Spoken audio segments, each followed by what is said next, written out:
my watch, gentlemen. So we actually might kick off proceedings. So people are sort of just, I can see them pouring through the front door now. So we'll give them a little bit of time to catch their breath. But whilst they're doing that, I might actually introduce our two esteemed presenters for the day. First up is actually Peter Worth. Peter's actually essentially Ocean Protect's Queensland manager. He's the junior of the duo. He's the Robin to Daniel's Batman, I guess you'd say. But he still has over 10 years experience in the stormwater industry, and that includes over 7 years at Ocean Protect.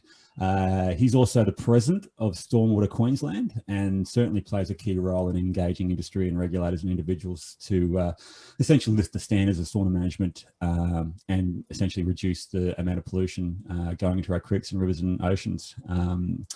And then there's Daniel. So Daniel is even more experienced than Peter. And look, Daniel is an environmentalist and one of the pioneers of stormwater technology in Australia, working with CDS back in the day, the first proprietary GPT on the international market. Daniel's also been a key team member of the Cool Cats at Ocean Protect for over 3 years now, providing a whole bunch of expertise, mentoring on a range of projects and innovations. So we're certainly pretty stoked to have both of those guys presenting today. Just as a reminder, if you haven't attended one of our Ocean Protect webinars as yet, Peter and Daniel will provide a brief presentation. It'll probably go for, I reckon, about 20 minutes. But certainly, we definitely encourage you to ask any questions that you might have of us. So if you do have questions that you'd like to ask, please put them in the Q&A panel on the Zoom window. You should be able to find that probably at the bottom of your screen if you roll your mouse around. But yeah, certainly encourage you to ask any questions that you really want Peter or Daniel to cover today, if they haven't already addressed it in their presentation. So certainly encourage you to do that. We will wait to the end of the end of the presentation before we actually start answering those questions, but essentially it's first in, best dressed. So if you've got a question you really want to ask, it's recommended to sort of try and get in as early as you can. But we do really try and generally do get through all questions. The only problem is obviously the last questions that are asked are generally the last ones we get to answer. Cool. So look, we've got over 100 dialing through the door now. Peter and Daniel, how are you feeling? Excited, ready to go. Cool. Good. Well, without further ado, I might pass you over to you two gentlemen. Okay. Let's see if it works. All right, thanks, Brad. Obviously, today we're going to be covering 5 general categories, which we detailed in the original sort of write-up of this. So history of GPTs, type of GPTs, you know, a bit about performance, a lot about the design considerations, and a fair bit also on maintenance. So obviously I just got a bit of a rundown from Brad. I did have written here and some comments and notes down next to me here that, yeah, I've been in the industry for 25 years. I've been in GPT design and selection, technical improvements and so on for pretty much most of that time. I will say that I'm always available, and I do really enjoy assisting any of the fellow engineers, although I am getting a bit old and a little bit cranky, according to some people. So hopefully what I have to say today will help some of you, and my contact details on the right hand side. If anyone wants to any help with anything, by all means, get in contact. Peter. To reiterate what Dan said, yeah, always happy to help everybody out. If you've got any queries or questions on a project, again, my contact details are on the screen at the moment. Please feel free to give me a call or send me an email if you want any help with any sizing of GPTs or any questions about GPTs or treatment devices. We've been working for Ocean Protect for over 7 years, and we've got a lot of experience between Dan and myself and the team we have down in Sydney in our design team as well. So always happy to help you guys with projects. All right, Dan. All right, guys, we're going to kick things off. Start with the history of GPTs, and we're going to have a bit of a chat about where GPTs started and how they've evolved. Gross pollutant traps, or GPTs, have been commonly used throughout Australia since the early 90s. And in 1997, the New South Wales EPA released the following report. Within this report, they introduced the terminology around primary, secondary and tertiary treatment devices. In Chapter 4, they listed the vertical litter rack as a gross pollutant screening device. And when it was coupled with the sedimentation zone upstream, guys, the first GPT was really born. All right. It was designed to capture floating litter and debris and sediment in the front apron area, as you can see on the schematic on the screen there. GPTs, by definition, are gross pollutant traps, really primary or secondary treatment types.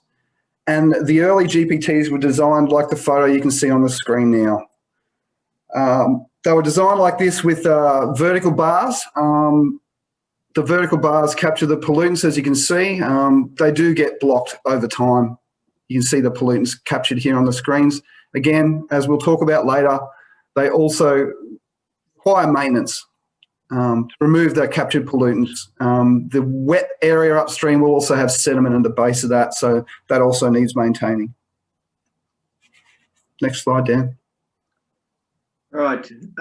Late in 1997, the CSIRO, under the CRC for catchment hydrology, for those that can remember it, released the industry report, which included the first proprietary GPT and also some other bits and pieces in it. Now, in this report, it defined gross pollutants. So obviously we're going to define what the GPT is initially and further on as, you know, items larger than 5 millimeters. All right. The report looked at a number of proprietary and also some non-proprietary devices that were being used at the time. Okay, including the trash rack that Pete sort of mentioned.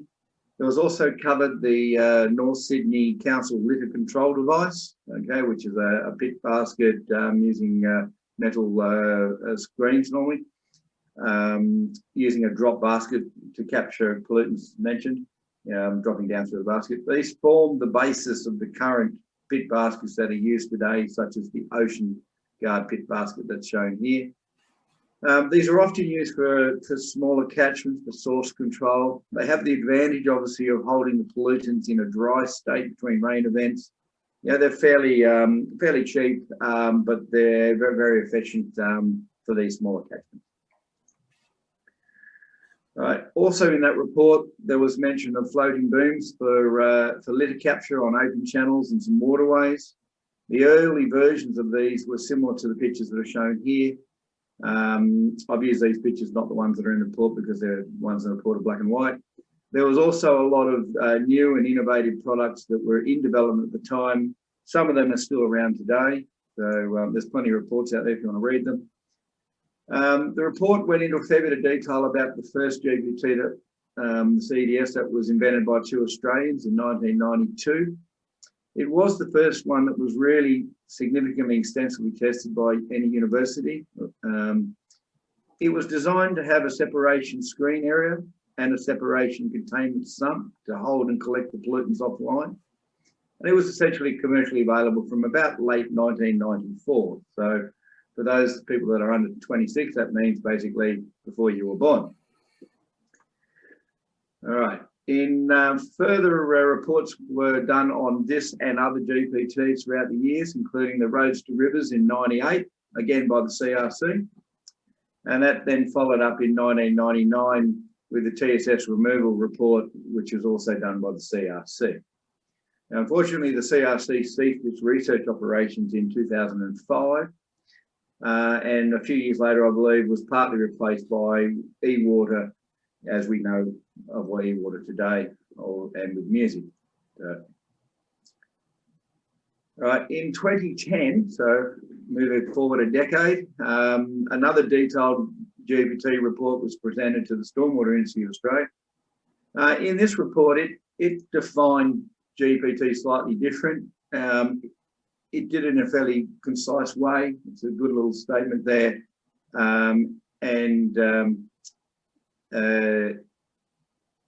Sorry, lost my track. The CSO report also highlighted that most of the GPs are fairly good at removing litter and debris, vegetation, coarse sediment, as you can see in these photos. So They're very efficient at removing a lot of items. Right. It was also noted, though, that some GPTs were very good at removing fine sediments and also TSS, which is in the statement on the second part of that paragraph. As a result of removing these finer pollutants, it was observed that a lot of other pollutants in stormwater were subsequently also removed. They termed this as association, so removal through association. You're talking absorption and so forth. Now, these pollutants included things like hydrocarbons and the associated sediment-bound particulate pollutants of phosphorus and nitrogen. Right, I should point out, though, that whilst particulate-bound and pollutants can be removed, there really is no mechanism with any of the wet sump GPTs and even the dry sump GPTs to achieve soluble pollutant removal. Okay, so all stormwater contains both particulate and soluble nitrogen. So to believe that a GPT alone can remove 45% TN is wildly optimistic and would essentially assume that the nitrogen is only present in a particulate form. Now move on to the types of GPTs. The 2010 report categorised GPTs into 5 main groups: gravity separators, direct screening devices, hydrodynamic separators, indirect screens, and then the combination units. These 5 groups still exist today. The first one that's on the screen there you can see is one of the gravity style separators, also known as a triple interceptor in the market. Water coming in an inlet, baffles inside the unit to elongate the flow path and create or make gravity do the work and drop the sediments out. Also capture the floatables between the baffles. The next one was the direct screening devices. You can see there the trash rack style on the right-hand side that I spoke about a little bit earlier. And there's also a CDS unit on the left-hand side. These direct screening, yes, these are direct screening devices capture the pollutants on the screen, so you will get diminished flow rates through the system as the pollutants are captured and the screens do become partially blocked as time goes on. The next one is hydrodynamic separators. They basically use internal components to create a vortex or hydrodynamic separation within the chamber, like a whirlpool, to force the pollutants down into the sump. Good for oils and sediments in particular, but to note is that these devices typically don't have screening. They're more hydrodynamic separators. Right. Next type. Yeah, you go, Dan. If someone's trying to tell you that these type of devices can actually achieve the same performance as another hydrodynamic product when they're actually using or proposing something that's physically half the size, right? That's definitely a major red flag for anybody out there that's looking at that, because these separators all need a minimum water volume to correctly operate. Hence, the sediment storage zone that's in the bottom of the device is actually relatively small when you look at some of these. They need a volume of water above that for the correct functioning. So don't be also fooled by the use of the term total hydraulic capacity of a device.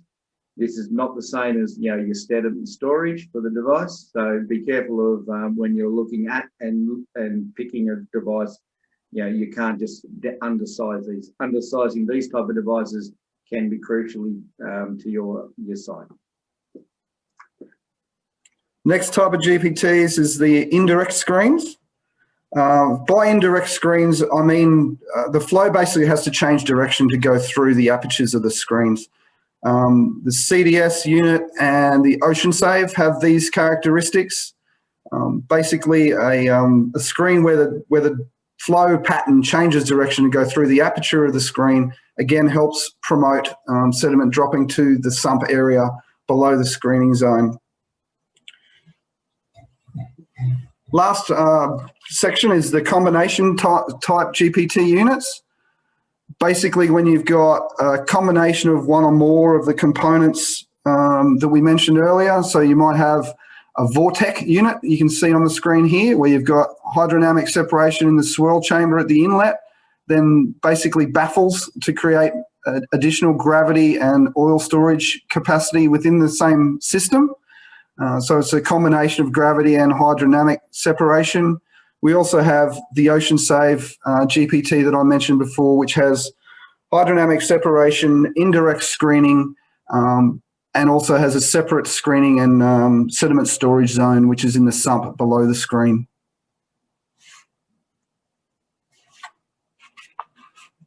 These 5 general GPT types are still used much around today. Most of these exist, and there's a wide variety of products out there, so as most people are probably aware.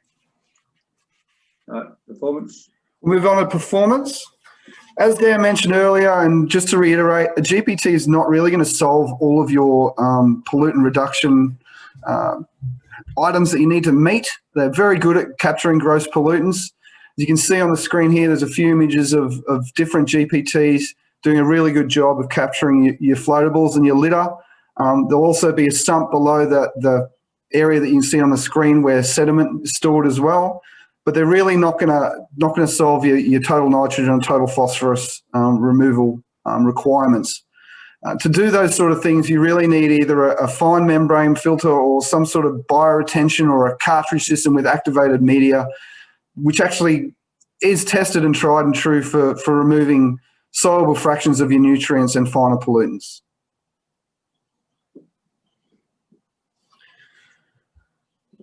Key thing to consider when you're looking at testing claims or proprietary devices is to look at the specifics. You can see on the screen here, there's some fairly lofty claims for pollutant removals, but as you review the notes, you can also see that it was based on limited samples and the nutrients were noted as really being predominantly in their particulate form. So they're basically saying, yeah, we remove a high percentage of these pollutants, but let's take it for what it is. They're stating they have limited testing results, and they've also stated here that it's really in its particulate form.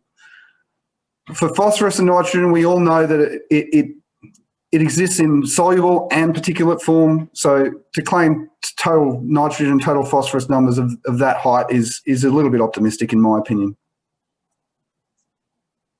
Key design considerations, moving on to that. So in the 2010 report that was done for the SIA that we mentioned before, there was a clear series of factors or steps, step by steps for the process that should really be considered when sort of going through the design and selection process for a typical GPT.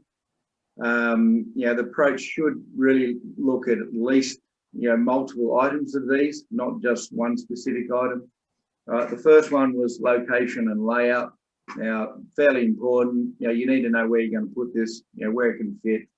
So you might find it's in a road, might be the only place you've got, okay? Or you might say, no, let's put it in a road reserve or a road edge, okay? Obviously, they need to be structurally capable of being put in these positions, so you need to look at your structural loads, your material of manufacture, your life expectancy, GPT, that all goes into that consideration as well. But then otherwise, you also could be putting them in, say, a footpath or maybe an access way, could be located in a reserve or the park that's shown in the picture there behind. You could even have it in a garden bed. So there's plenty of places and locations for putting a GPT. Main thing, of course, is will it actually fit in that space? Are there any services or structures that you're likely to encounter that will stop it from being installed there? Water, sewer, electrical, so on. And if you're struggling to actually locate an end of pipe or in a particular location, you may need to look at multiple devices, maybe different locations for those devices, etc. All right, design bypass operation, another key sort of critical thing to consider. So this is not just the pipe capacity. You do need to look at that because of the flooding concern.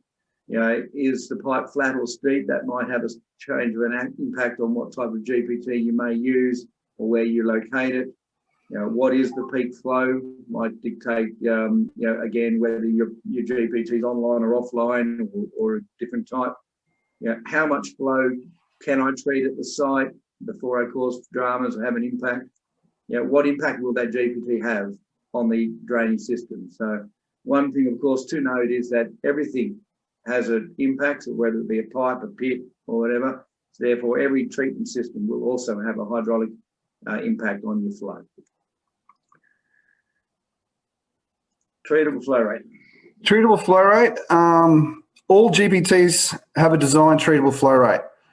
It's one thing to consider and look at when you're trying to size a GPT, but also to note is originally for online GPTs, they were sized for really big catchments like this trash rack photo that you can see on the screen here. You see again, the pollutants are stored on the screen. It is becoming blocked and the treatment flow rate is reduced through that screen. It's the same with direct screening devices. Over time, as pollutants are captured, you will get a diminished treatment flow rate. So keep that in mind, guys, and have a think about what type of treatment device best suits your project. Blocking of the screens means that as the rain event continues, you'll get less treatment flow through your screen. All right. The Q3 month flow rate was never really suggested for the types of GPTs like these big trash racks treating really large catchments.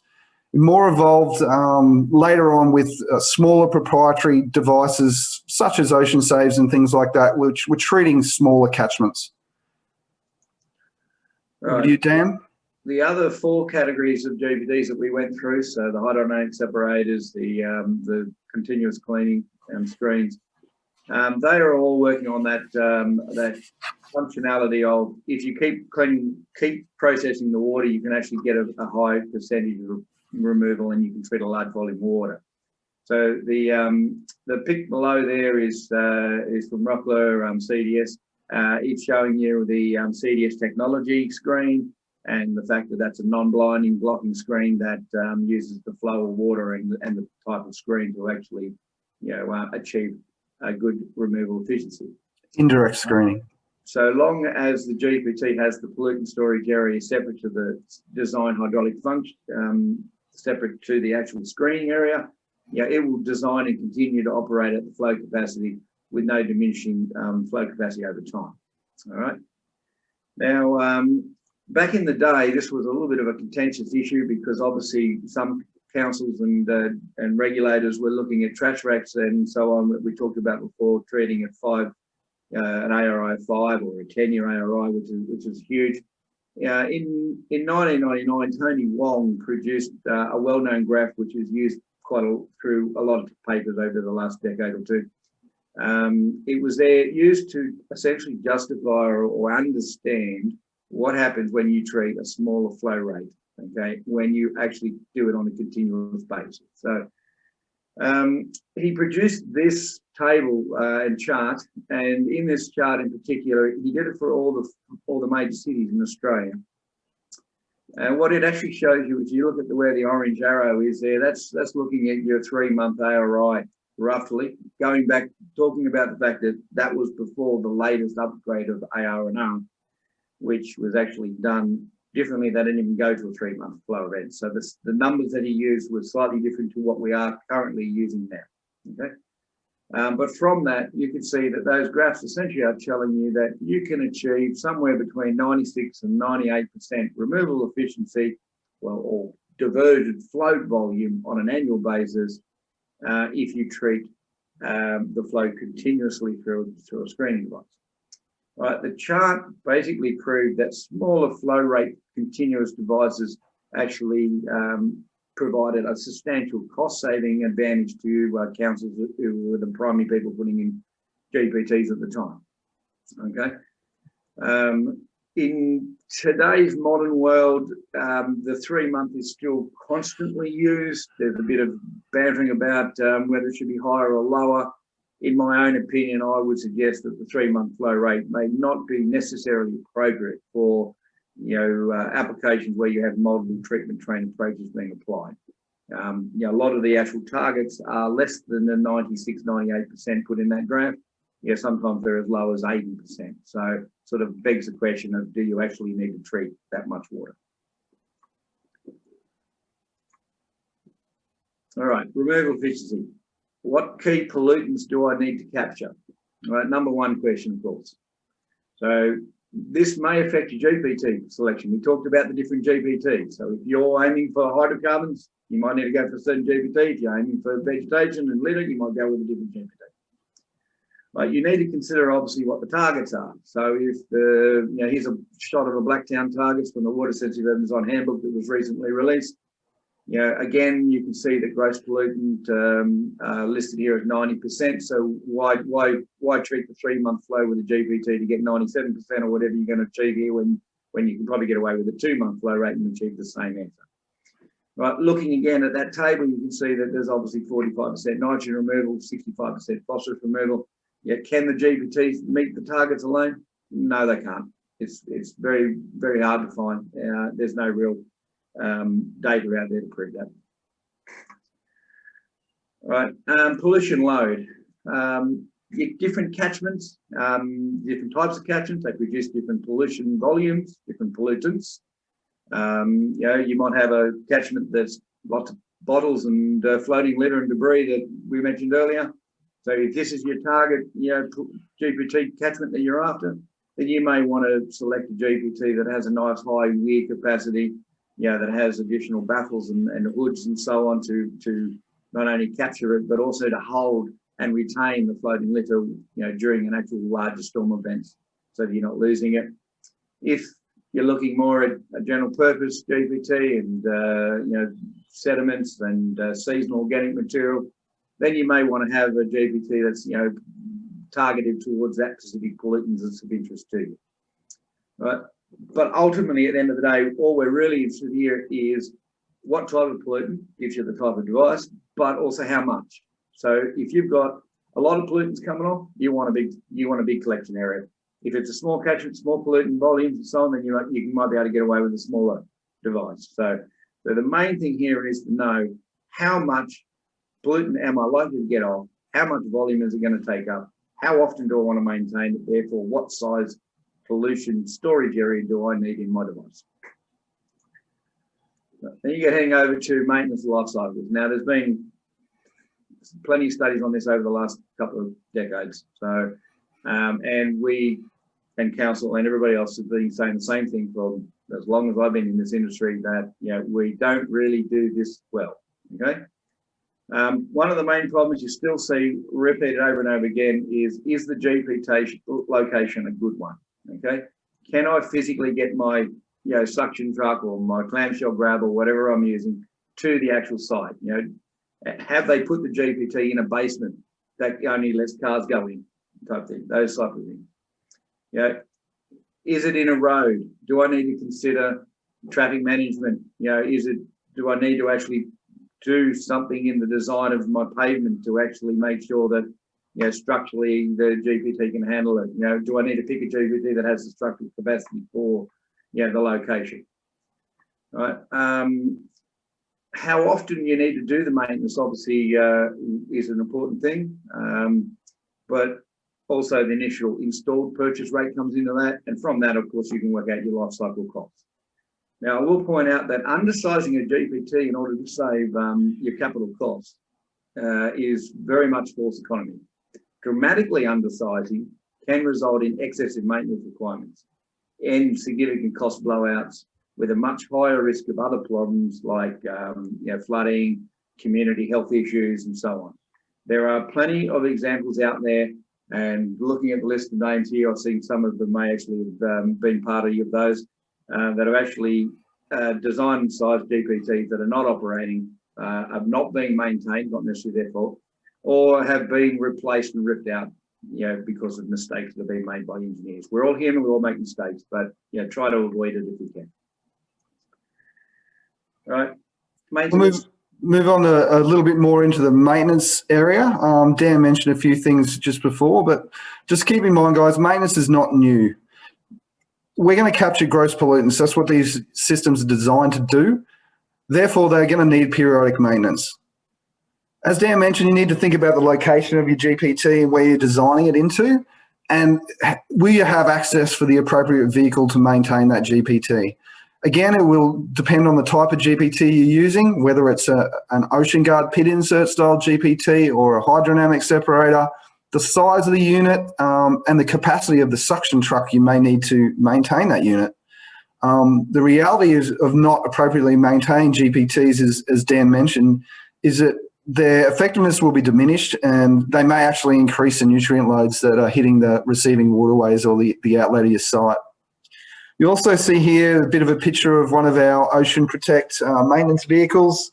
We do have a trailer-mounted sucker truck system as well.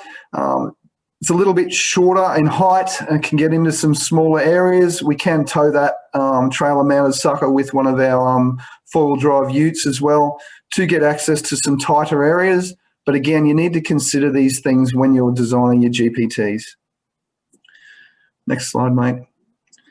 Frequency of maintenance is also best assessed, in my opinion, on a site-specific inspection framework. So when you install your GPT, the best idea, because rightly or wrongly, we can estimate using music or different parameters to see what sediment loads or when our maintenance frequencies may be, as long as we're using the correct sediment volumes for the correct devices and get a rough idea. But the best way to do it is to do frequent inspections for probably the first 18 months to get a bit of a baseline. But we suggest every 3 to 6 months for a minor maintenance would be appropriate. But that can change in your region as well, and how much rainfall you get might be a little bit different in Victoria for rainfall frequencies to Cairns, say, for example. Some size should also be considered and taken into consideration, as I mentioned, when you're designing a GPT. You don't want to have a GPT on a large catchment with a small sump. It's going to need to be maintained a lot more frequently, as Dan mentioned earlier as well. Probably going over a few of the same things here, guys, but we're just trying to get to the key points here on things to consider when you're sizing and specifying a GPT. I've also got on the screen here a recent document that was released by Stormwater New South Wales in conjunction with some other industry bodies. I think Murray Powell may have had a hand in this one as well. They've recently released a guideline for the operations and maintenance of stormwater treatment measures. And I recommend that you guys out there in the industry, particularly local government, grab a copy of this and have a read. It does cover a lot of information on some different types of GPTs, their maintenance, and what you may be required to do. Next one, mate. All right. Nice little photo for the people that I'm sure have seen a lot of these before. Failure of an asset. Failure to maintain that asset, is this essentially a failure to protect the environment? Right? We as engineers, people in the industry, are probably not doing our part by looking away when we see examples of what's on the screen there. Okay, knowing and deliberately failing to maintain a device is really bordering on deliberately polluting the environment, which would place the asset owner in a precarious, probably a high-risk position of a prosecution under the Pollution of Environment Act. This could also potentially be extended to the regulators and the authorities that are tasked with policing and enforcing the device maintenance requirements. Again, failures to enforce is just as risky and detrimental as failure to maintain. So I would actually say, neglect or illegal activities there. Which one is it? Right, now that we have covered all the categories of the 5, only one of the actual 5 categories mentioned pipe size. And even then, they only really mention it in what is the peak flow capacity of the pipe. So I want you to leave you with a clear statement on this one, that a GPT should never, ever be sized wholly and solely on what size is the pipe. Okay, we've mentioned lots of other ways of sizing and selecting a GPT. Okay, and there's lots of factors there we've covered. We'll go over them again and again. So, so when you're looking at designing, approving, or you've got someone swapping out a GPT, you really need to be careful that you're covering and doing it in the correct manner. All right. I have also only really looked at a couple of documents here. They're the ones that I eventually grew up in the industry with, so they're older ones like me. I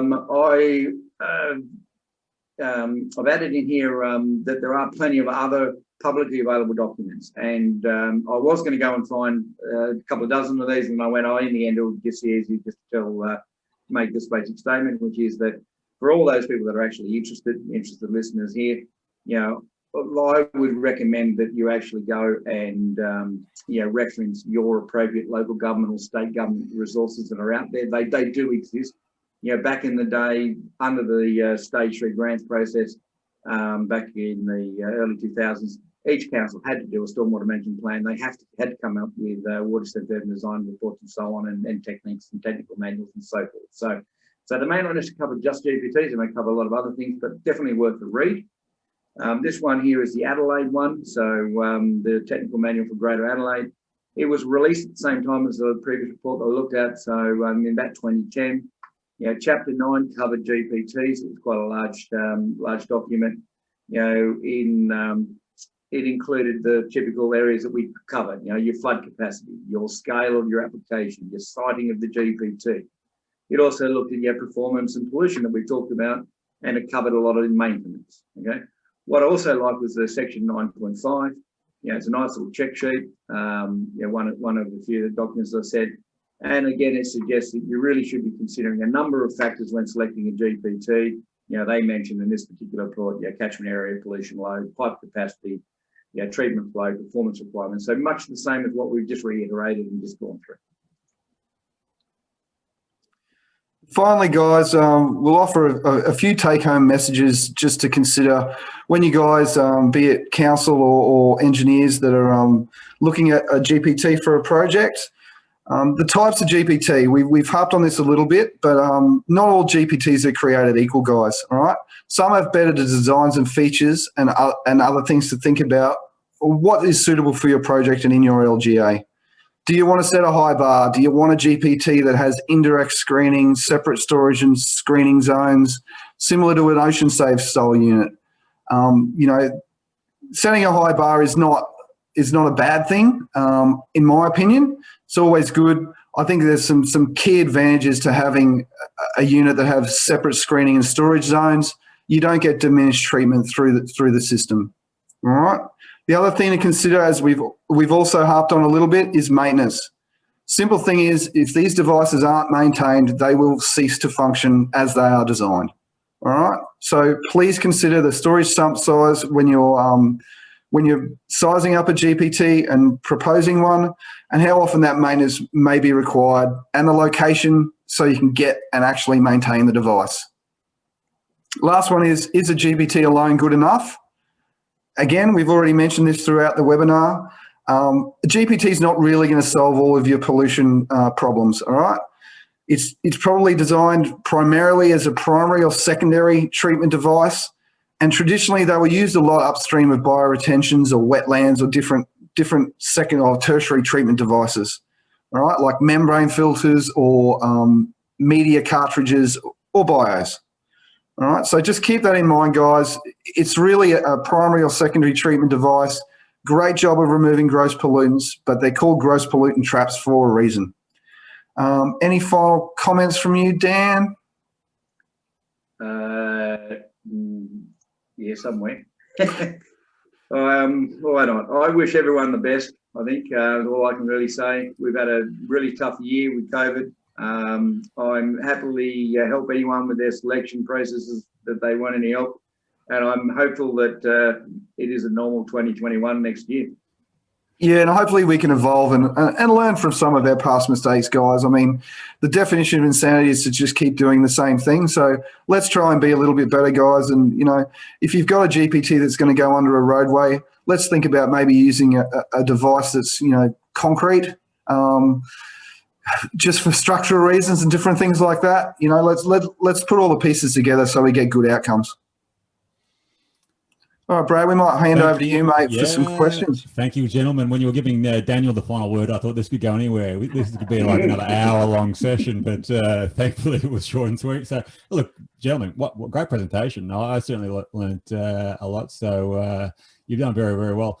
Just a reminder for people who have actually got questions that they want to ask Daniel or Peter, please put them in the Q&A panel in your Zoom window. Already a few questions have already started piling in, but please, again, if you've got questions, put them in the Q&A. But we had a question very early on. I think Alan Rutzi was asking questions before we even started the presentation. So he was keen to get answered first. So Alan, asking a hard one, actually. Good. So Alan asks the question, when a GPT spec says it has X millimeters head loss through the unit, how would you recommend adding this to a stormwater model where a KU value is needed? Yeah, obviously you're trying to put it into a drains model or something like that.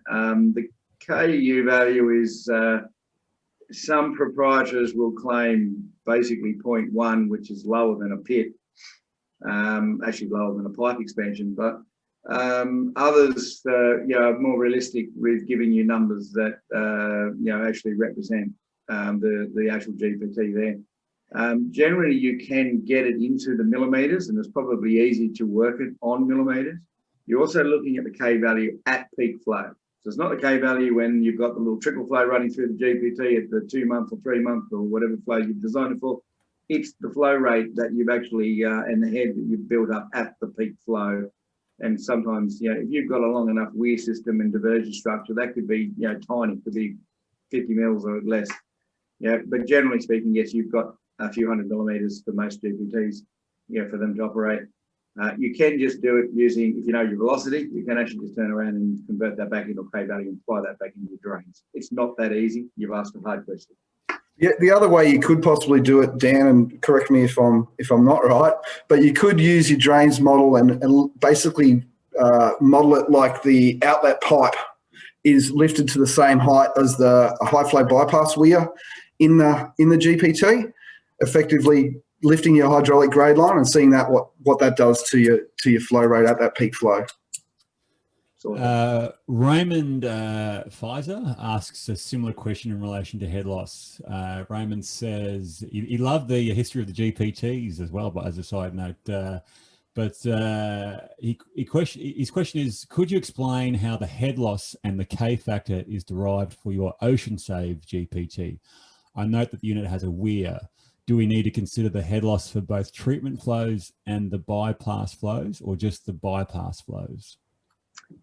Generally just the bypass flows, because the treatment flow in the weir is nearly all applications actually lower than the obvert of the pipe. So therefore, if you're running the pipe full, then that's not your controlling factor. So the bypass, your full treatment flow is what you're looking at. Again, going back into the K factor sort of number, it's a bit hard to apply that back in as such when you've only got 150 millimeters or whatever that you're actually given as a number, and it's subject to how you've actually split or diverted or taken that flow off. So again, they're probably questions I can answer better on an email if they want to email some more details on. Okay, and I'll go through some specifics with them. So. Cool. We've got another question from Greg Couch. And Greg says, we have had a number of GPTs impacted by tailwater levels in minor storm events due to their proximity to detention basins. What are the best ways to deal with this? Some units do contain internal plinths to cater for this. Look, the easiest way to probably deal with that is to work out what your top water level is in your detention basin and try and set the outlet pipe of your GPT above that level. Hence, not having any tailwater is the easiest way to deal with tailwater. Obviously, that's not always possible. There are some GPTs that do have some extra internal plinths, as you mentioned. Some also use penstocks and different things to allow maintenance to happen during tailwater situations. You could also, if you've got hydraulic capacity, look at lifting the weir. But yeah, you really need to check what your top water level is in your detention tank before you go sizing a GPT. Yep, agreed. Well answered. Raymond asks a similar question again in relation to, he says he liked your explanation, but are you able to give a high level explanation of the steps taken to derive head loss? would like to use the concepts used. Thanks. Might be an offline discussion in relation to. Well, it probably is, because in order to really discuss exactly what head losses are in GPTs, you need to actually look at what actually makes up those head losses. So, which means looking at a particular GPT, a particular design flow rate and so on, and saying that, if we took this GPT, it has, rotational head loss, or it has a vortex head loss, it has a direct screening impact head loss, and then you add up all of the associated head losses, expansion, contraction, and so on, and that gives you the overall head loss with the device. And then you obviously need to convert that back to a value that is between the inlet and outlet of that system. So yeah, it's not quite so simple. I wish it was. Engineering is not always nice and put in a box. Cool. I had a question in relation to, there was a lot of media attention around those sort of big socks on the end of the outlets. A lot of people were saying, "Oh, what a wonderful invention, a new concept." Obviously, they've been around for years, but how effective are they generally at removing pollution? Those were used highly in educational campaigns throughout the probably late 90s. From memory, Net Tech, Pratt and Trout, a few others. They were mainly designed to check whether it was worth actually spending the money to put full permanent treatment systems on an outfall, say to the ocean or to a creek or to a wetland, before actually spending the money. So they were a cheap version of sort of going, okay, there is something worth here to capture. Okay, I'm better off as a council. I'm better off to go and spend the money and put something here. It also provided a lot of educational sort of awareness, and highly through the sort of 98, 99, the Olympic period, 2000, 2001, 2, Stormwater Trust grants period as well. There was a lot of money being spent on educational awareness, trying to drag up the not just the industry's understanding, but also the general population's understanding. Much the same as what Ocean Tech's doing with our education campaigns now. So that is where a lot of that sort of came from, because it was blatantly in your face. It was an eyesore. They still are an eyesore when you see them, but it does get people thinking, well, look at all this pollution that would otherwise be going out into my waterway, my river. And they certainly get a lot of comments when you see them on social media, and a lot of likes. They're doing a good job. I guess the negative, if there is one, is the fact that, if it's put on the end of a pipe, are you blocking your outlet pipe? Do you need to consider high flow bypass and different things like that as well? Obviously, they're going to need frequent maintenance as well when they're seeing their full. Great sort of social media images and creating awareness. They're really good for that sort of things, and I guess publicising some other key issues, which is, guys, if you throw litter on the ground, it's going to end up in our waterways. All right, so they're really good for helping those sort of things. Do they do a good job as a gross pollutant trap? Certainly they will, but it'll depend on what size holes you got in your net as to what size pollutants you're going to capture in those type of devices. You guys talked a bit about nutrient removal and the lofty claims of GPT devices, and they probably can't achieve 45% TN removal and 65% TP removal. Is there a reasonable estimate of what a GPT can generally remove in terms of nutrients? How long's a piece of string? There's been lots of reports. Some have said 0, some have said negative numbers, some have said I think up to 40, 35, 40% during an actual storm event, but then leaching out 15, 20% afterwards. So and that's probably one of the key things when you're talking about some of these wet sump style GPT devices, where the pollutants are stored in that wet sump area. If they're not frequently maintained, there is a lot of possibilities of leaching captured pollutants and actually adding to those nutrient loads. So if you're gonna claim TN and TP removal and different things like that, you really need to have a good maintenance frequency and implementations in place to make sure that you are actually doing what you say. If you've got a wet sump GPT sitting there that never gets maintained, you're probably adding to the problem instead of fixing it.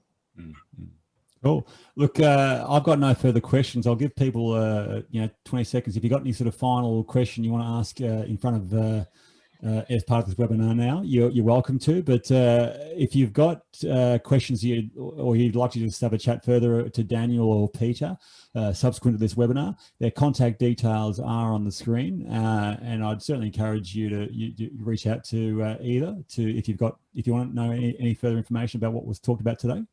But without further ado, look, thanks so much for everyone who has attended today's presentation.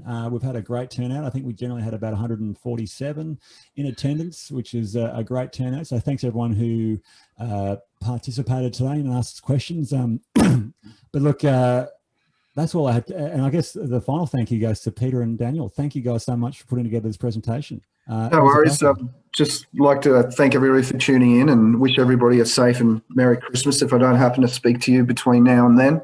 And look forward to tackling some challenging projects in the near future and next year. And yeah, keep safe everybody and have a good break.